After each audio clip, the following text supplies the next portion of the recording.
My stepdaughter of 10 years wants her real dad to give her away, so he should pay for it too, right? You want your real dad to be on the invitation, to give you away and to sit at the head table? Fine, your real dad can pay for everything too.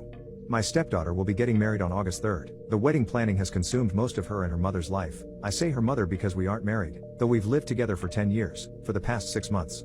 My stepdaughter graduated last December from university. I paid for her to go to college, though it was a state school, it still ran $40,000. She does not have a job and has been living with us for the duration of her college career and since her graduation. I also bought her a car to get back and forth from school when she finished high school. From time to time her deadbeat father would pop into her life and she would fawn all over him. Although he has not contributed a cent to her education or paid any child support, though that is my girlfriend's fault as child support was not part of the settlement, she still loves him and wants him in her life. He stays long enough to break her heart by skipping town and breaking some promise that he made her. The wedding venue holds 250 people max. I gave them a list of 20 people that I wanted invited. You know, since I was paying for everything, they told me that was no problem and they'd take care of it. So I let these people know they'd be getting an invite and they should save the date. Saturday, I saw one of my friends on this list at the golf course and asked if he was coming. He told me that he wasn't invited. He told me that he got an announcement, but not an invitation. He had it in his back seat, along with probably 6 months of mail, and showed it to me. Sure enough, it was just an announcement, and my name was nowhere on it. It had her dad's name and her mom's name and not mine. This led to a pretty big fight with my GF, as I found out that none of my list of 20 made the cut for the final guest list because 250 people is very tight.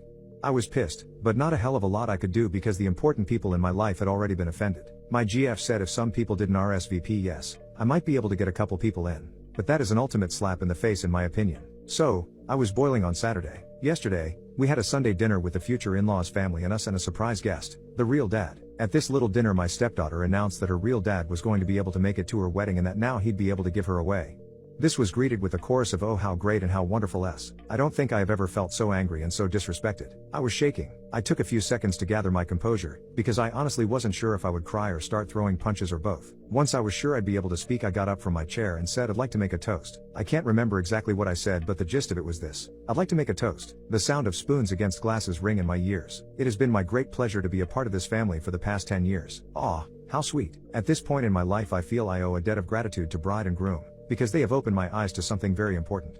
Confident smiles exchanged. They have showed me that my position in this family is not what I once thought it was. And now a glimmer of confusion and shock begins to spread on the faces in the room. Though I once thought of myself as the patriarch or godfather of the family, commanding great respect and sought out for help in times of need, it seems instead that I hold the position of an ATM, good for a stream of money, but not much else.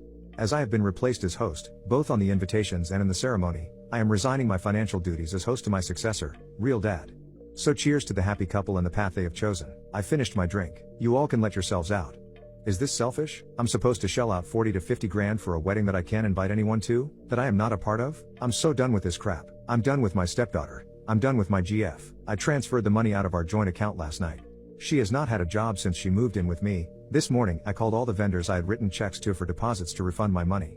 At present it looks like I'll lose around $1,500 for the venue, but the other vendors have been great about refunding.